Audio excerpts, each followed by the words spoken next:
Hello, my name's Tom Walker. Welcome to That'll Be the Day. With me today, I have a visually impaired star of radio, television, and social media. Whether it's Facebook, Twitter, TikTok, or Clubhouse, Lucy Edwards has loads of followers and a prominent presence. Before I speak to Lucy, if you like the music at the start of this podcast, it's a track called That'll Be the Day by the Liverpool band The Vow. I'll be playing it in full at the end of this podcast. Now, assuming my technical skills haven't let me down, Lucy should be on the other end of this Zoom call. Lucy, tell me you're there. Hello, Tom. How are you doing?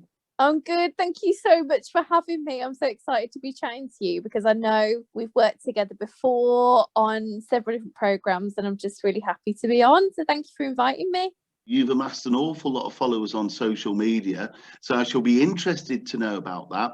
As you say, we've worked together, so the radio stuff will be interesting and the stuff you've done on telly too. Before we do all that, how's lockdown been for you?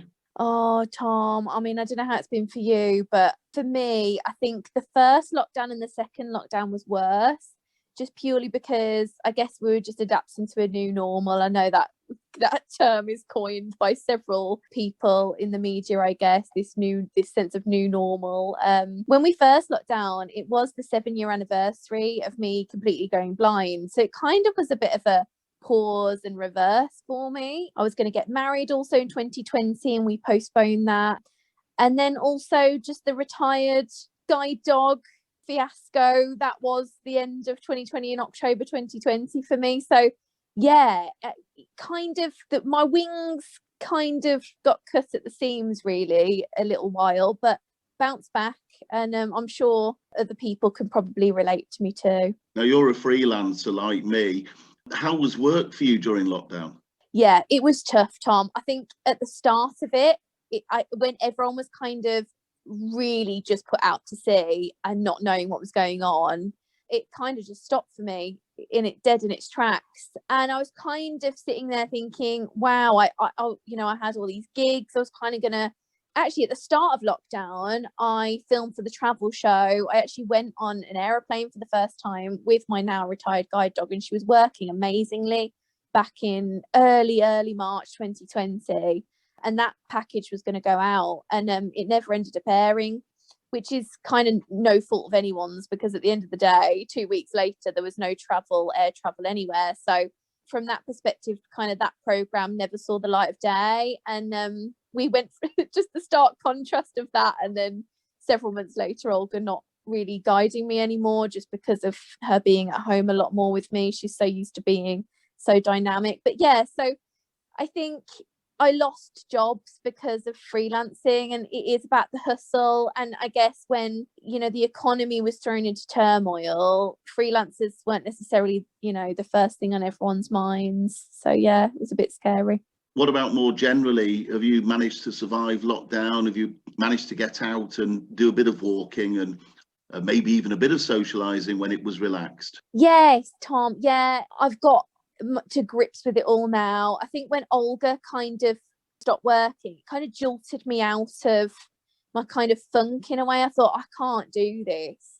And kind of August to October is when I started uploading on TikTok and saw massive growth, because I just thought, wow, like I can't sit here and not be Lucy and not be out there making videos and in the media world. That is who I am. I'm passionate about storytelling and hustling, and I love my line of work, and I wasn't prepared to let that go, and just like so many others out there. And yeah, I kind of got myself back to a bit of a normal. I bought a treadmill, I went out with Olgie, but kind of our new normal, no harness, and I started to go out with my cane. I hadn't touched my cane, Tom, in like 7 years. I probably shouldn't admit that, should I? Because they always say keep your cane training up, but it was learning that all again. So yeah, it got better.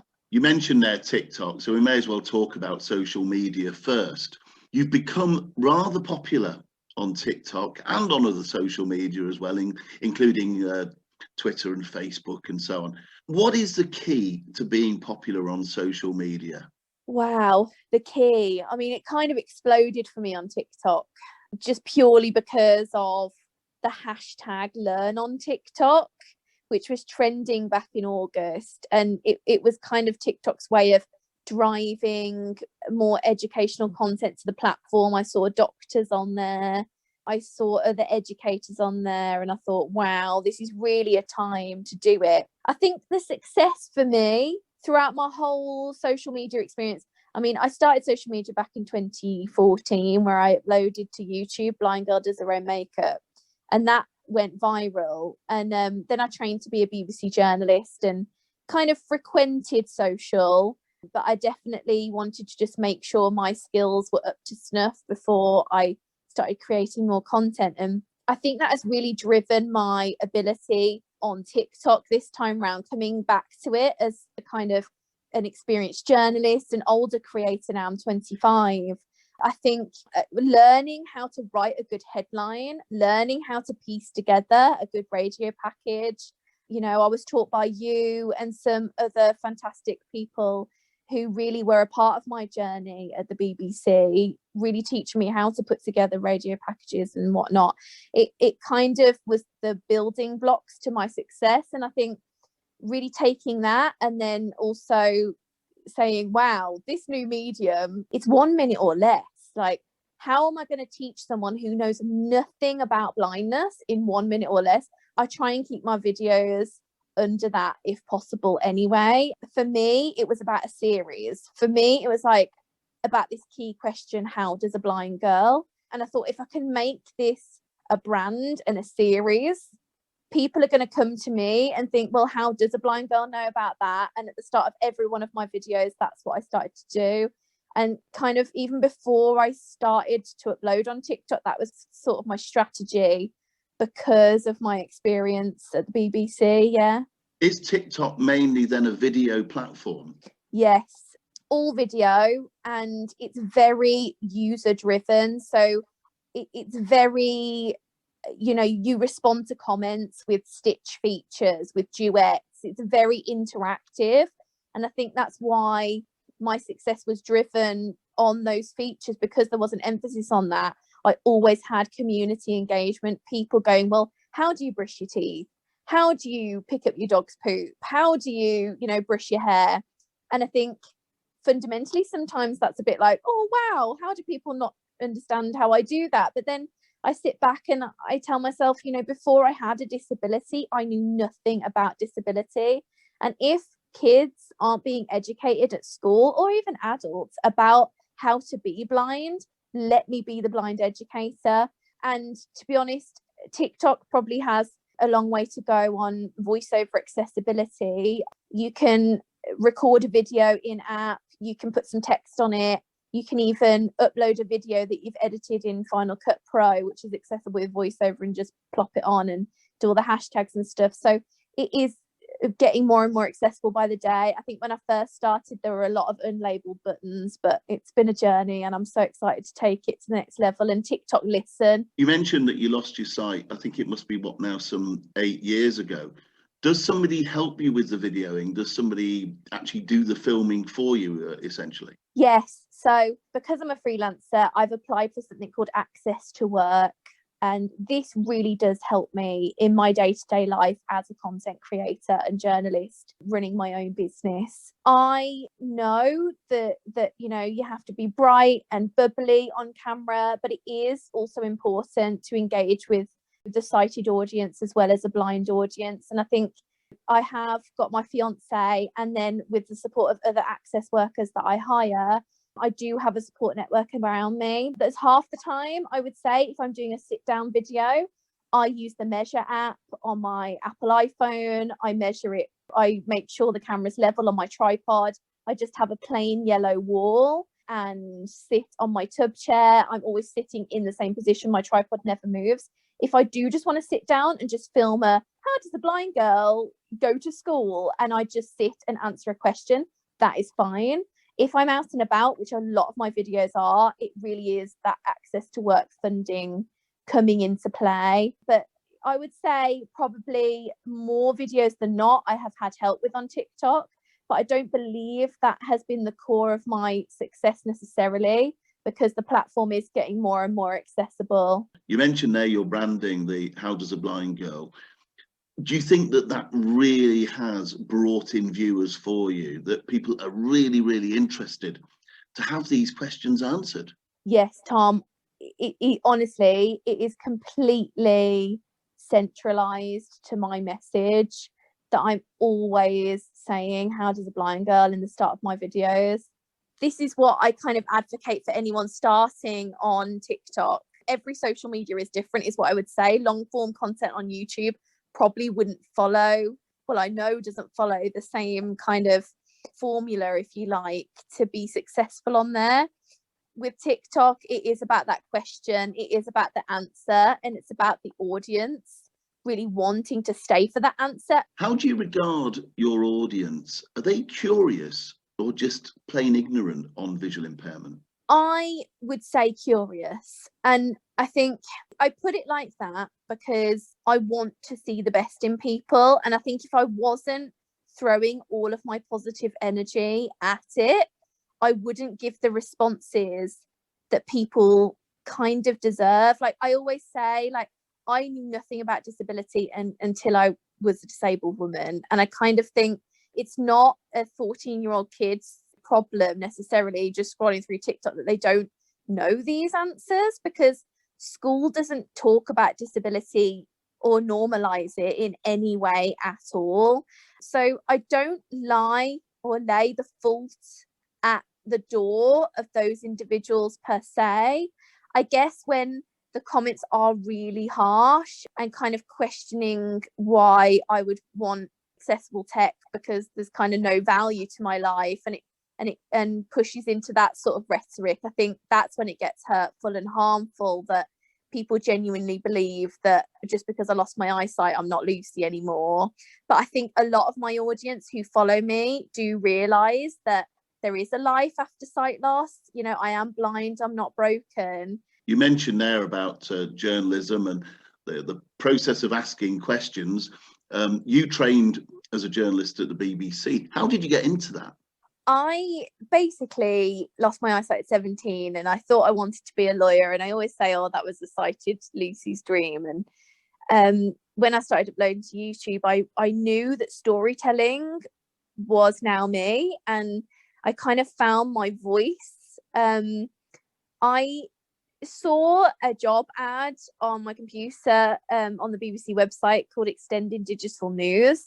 And basically it was positioned in the news team, and I basically wrote out this application. I was so excited and giddy that there was positive discrimination towards disability and getting disabled journalists into work, because it was something I was worried about when I first lost my vision. And then I started to train with such amazing journalists. I got that job, and I remember sitting in my mum and dad's house and screaming like, oh my gosh, I got in the BBC. Like it was such a moment for me that I thought would never happen. And yeah, I did a good 6 months at the BBC, just training and kind of absorbing everyone's amazing knowledge around me. What's the key thing you learnt at the BBC in terms of telling stories? I always thought, wow, a good story is in kind of searching the internet and kind of happening upon a peg or a happening moment. And yes, it is about that. But what I really learned, really hone in on who you're chatting to, kind of a good talker, really understand where that person's coming from regarding the peg that they're sort of attached to. You know, who are they? What story are you telling? You know, because humans are so multifaceted. And at the end of the day, we're just having a glimpse in that one piece of content we're creating. Now, in Christmas, 2019, I turned Radio 1 on Saturday morning at 10 a.m. and I heard your dulcet tones coming through the speakers, as did many other people. It was obviously a brilliant thing for you to have achieved. How did you do it, and what was it like working for Radio 1 and doing a live show? Radio 1, wow. I think that was the most nerve-wracking thing in my whole career. One of the most amazing things, but the most nerve-wracking. I'm going to be blunt with you. I had blue tack on those sliders and no one at Radio 1 had ever worked with a blind person. So, and also me being so young and kind of new to the live radio scene in a sense, I kind of told people what I needed and wanted, but because I'd never done it loads previously in kind of like a live setting, I felt that my performance wasn't the best that I could possibly do. And I know that everyone around me was like, you're amazing. And, you know, in retrospect, yeah, I was so cool. Like, I was coming from a place where I hadn't done lots of live shows. So I thought I did a really good job. And at the end of the day, all Radio 1 could work with was the Lucy back then. And I think in retrospect, it is about an accessible studio, and it is about getting your mind in the zone for live shows just because they're so different. And I think because they'd never had a completely blind person on a radio studio setup like that, there was no talk back, there was no counting. It was definitely a tap on the shoulder. And I think that's kind of what made me a bit more nervous to present in the best possible way that I know that I can. I guess when you have more controls, kind of like when I'm used to presenting packages for Radio 4, I am the commander of my destiny there. Like, I have the controls to my own buttons, and I'm 3, 2, 1, go. And I think being stripped of that in that sense was quite disconcerting for me. I'm going to ask you a very nerdy question here. Was the producer in the studio with you, so that as the tracks were playing, he or she was just talking to you about what you were going to do next and how you were going to do it? How did it work practically? They were really helpful in the sense that they were next to me. I had my MacBook on, where the questions and comments got pulled through to my MacBook, and she was talking me through things to say and bits and bobs on my screen. Like, I can't really falter there. I think in that sense, it was really helpful. I think Blue Tack falling off on some points, and me not having the true like 3, 2, 1 going over my bed type of thing was kind of disconcerting at times. So there was things about that experience that were amazing and that I think didn't need to change.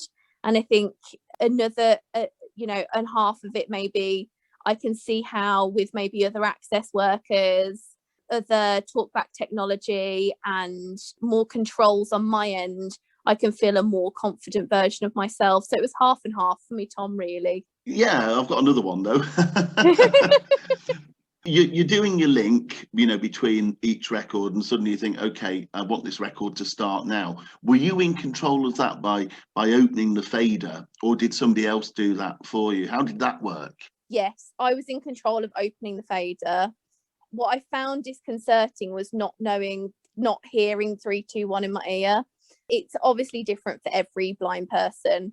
But yeah, no, I was in control of the fader and also fading it down. But I think for me, I would have liked a bit more talk back.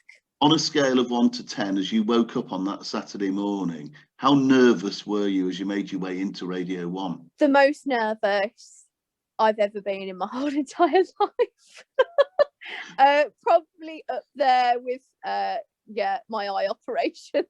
I know that sounds horrendous, but I think it was kind of like, also I was the first ever blind presenter, the weight of that on my shoulders, and kind of, I don't know, like I felt this was such a groundbreaking moment, and it was on me. I kind of was like, oh my gosh, this is crazy. Like, hopefully there's going to be people after me that have accessible studios and this, that, the other. That was all running through my head.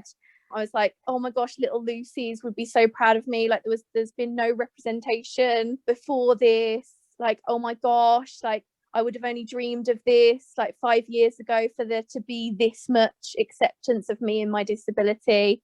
And it kind of like, after those shows, there was so much adrenaline in me that I literally just cried. When you opened the fader and delivered your first link, I imagine at that moment you felt a real huge amount of pressure not to fluff your lines. Yeah, I was really shaking, Tom, and It's honestly not like me. Like, I'm such a chatty Cathy, like, you know me. I don't do that. Like, it kind of was an out of body experience. It really was. You know, it was like world shaking for me, Tom. That whole thing, social media blew up. Like, I really did put a lot on an onus on me really doing that well. You're probably fed up of talking about Radio 1, but one final question. Did you get to go into the studio before the programme, maybe a few days before, to try and familiarise yourself, or was it all completely new? Yes, so I had 2 hours, I think, several weeks before, just because studio space is so crazy up in that building. If I was probably, again, on retrospect, an older person, I maybe would have pushed for more. One of the other high profile things you've done for the BBC is television.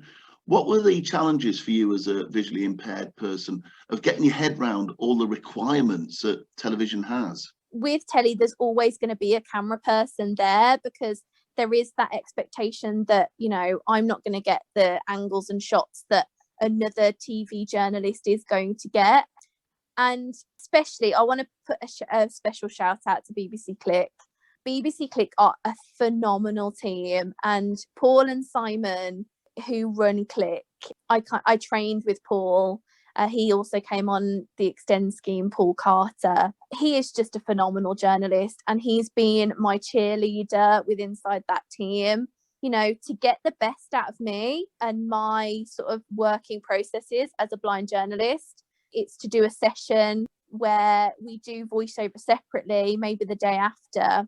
If you could give one piece of advice to a visually impaired person who's thinking about working in television, but also concerned that he or she, being unable to see, would be able to make a really good piece, what advice would you give them? I would say you can do it. It is possible, but there is training.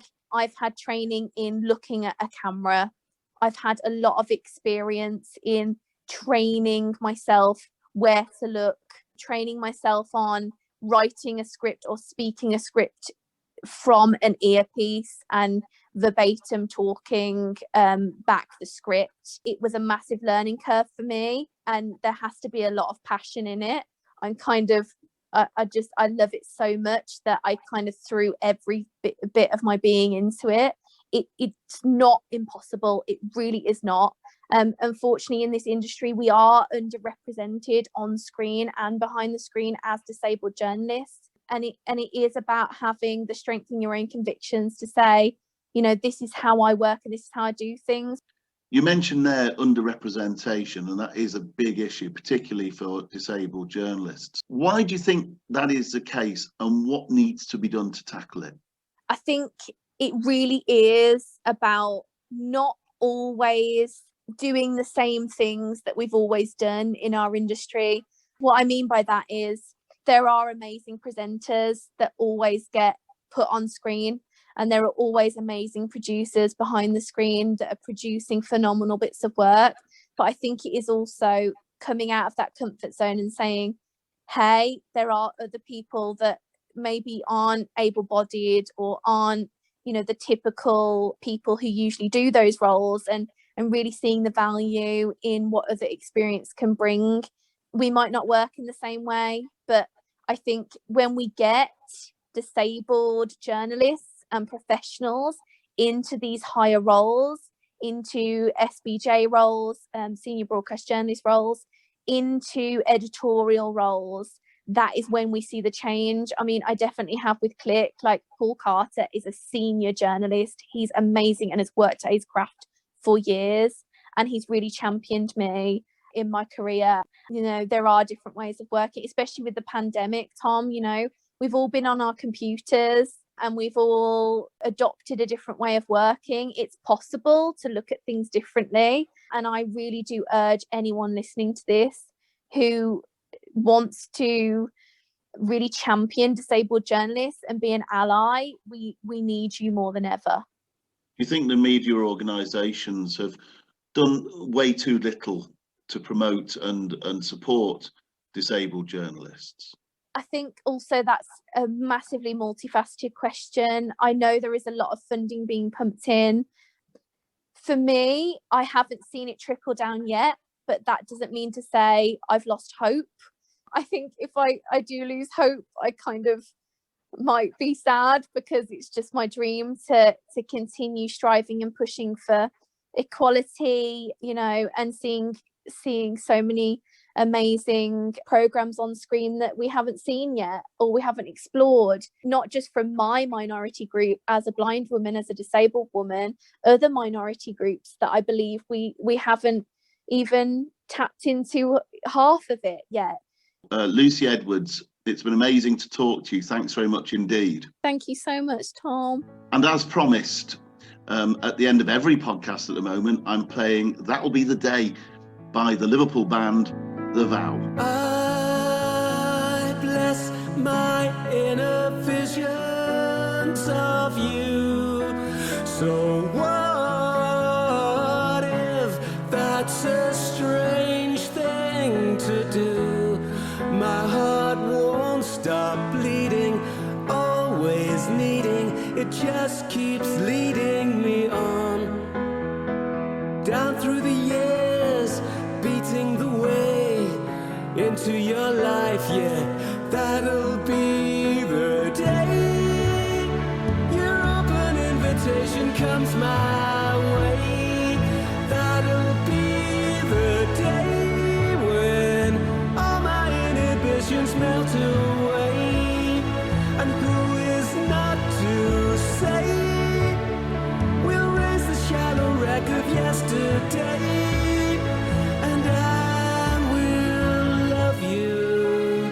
If only I knew how.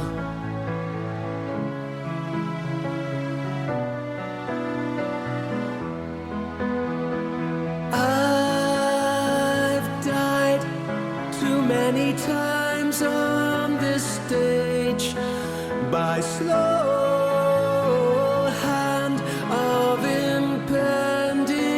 disgrace. The big wheel keeps turning, but I'm still learning to wind down on the way home. I'm out of the cold, out of the rain, and into your arms. Well, that'll be the day your open invitation comes my way. That'll be the day melt away. And who is not to say we'll raise the shallow wreck of yesterday. And I will love you if only I